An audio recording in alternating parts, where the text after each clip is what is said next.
আজকের কেকটা খুবই ইজি হতে চলেছে, তাহলে ভিডিওটাকে স্কিপ না করে দেখতে থাকো। আজকের কেকটা আমি কিভাবে ডিজাইন করেছি।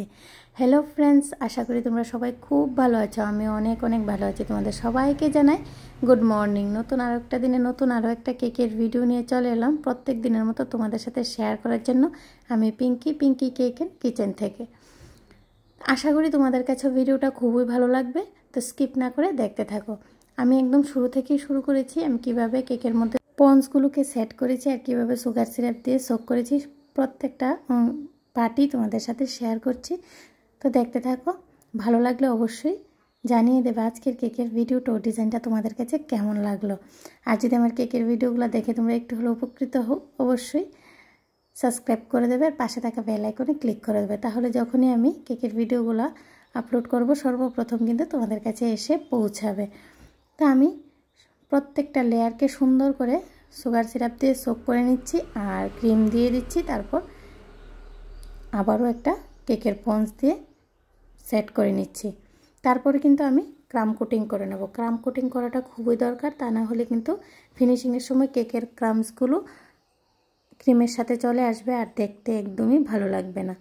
আর ফিনিশিংটা দিতে অনেকটাই সমস্যা হবে। তার জন্য ক্রাম কোটিং করে নিয়ে ফ্রিজের মধ্যে রেখে দিতে হবে। কিছুক্ষণের জন্য রেস্ট হয়ে নেবে, কেকটা ঠান্ডা হবে আর ভালো করে সেট হয়ে যাবে।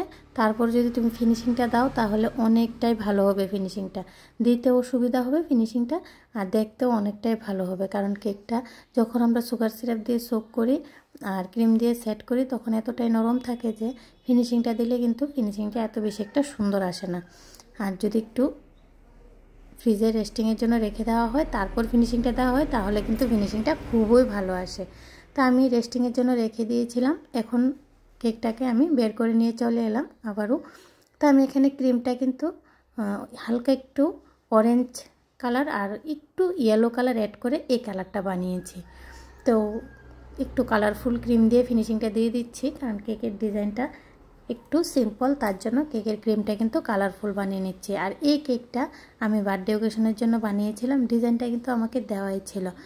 আরও তোমরা এই কেকের ডিজাইনটা দেখেছো, কিন্তু কালারগুলো চেঞ্জ করে একটু ডিজাইনটা চেঞ্জ করে আমি বানিয়ে দিয়েছি। আর প্রত্যেকটা কেক একজনই কিন্তু নিয়েছে। আমি জানি না, প্রত্যেকবার ওরা আমার কাছে কেকের অর্ডার দেয় আর কেকের ডিজাইনটা এটাই দেয় কেন, আমি সেটা জানি না। হয়তো বা ওদের কাছে এই ডিজাইনটা খুবই ভালো লাগে। আমি একদিন বলেছি যে ওই ডিজাইনটাই আবার বানাবো, বলে হ্যাঁ ওই ডিজাইনটাই বানাবেন, কিন্তু কালারটা চেঞ্জ করে দেবেন আর পারলে একটু চকলেট চিপসগুলোকেই চেঞ্জ করে বসাবেন। তার কি করার, ওরা যেভাবে চায় সেভাবেই তো বানিয়ে দিতে হবে, একরকম হলেও কিছু করার নেই। তা আমি কালারগুলোকে চেঞ্জ করে দিই আর ওই কেকটাকে আবার বানিয়ে দিই।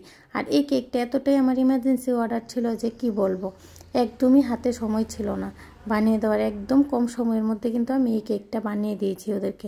তো আমি এখন দেখো নিচের বর্ডারটা একদমই সিম্পল রেখেছি, রাউন্ড শেপের নোজাল নিয়ে নিয়েছি। তোমরা চাইলে বড় ছোট নিতে পারো। আর এখন দেখো হার্ট শেপের কিছু চকলেট চিপস বানিয়ে নিয়েছিলাম। এগুলো আমি হার্ট শেপের যে সিলিকনের মোল্ডগুলো আসে ওইগুলাতে বানিয়েছি। আর ডবল বয়লারে আমি একটু মেল্ট করে নিয়েছি চকলেট কম্পাউন্ডটাকে। মেল্ট করে তারপরে আমি মোল্ডের মধ্যে ঢেলে ফ্রিজে কিছুক্ষণের জন্য রেখে দিয়েছি। যখন পারফেক্ট হয়ে গেছে, সেট হয়ে গেছে, তখন আমি বের করে নিয়েছি মোল্ড থেকে। এখন আমি কিছু সুগার বল ছড়িয়ে দিচ্ছি। সুগার বল দেওয়ার ফলে দেখো কেকটা কতটা ভালো লাগছে। সুগার বল ইউজ করলে আমার থেকে খুবই ভালো লাগে। তোমাদের কাছে কেমন লাগে জানাবে। বার্থডে টপারটা লাগিয়ে দিলাম আর এখন নামগুলো লিখে দিচ্ছি। আমার কেকের ডিজাইন কিন্তু একদম রেডি হয়ে গেছে।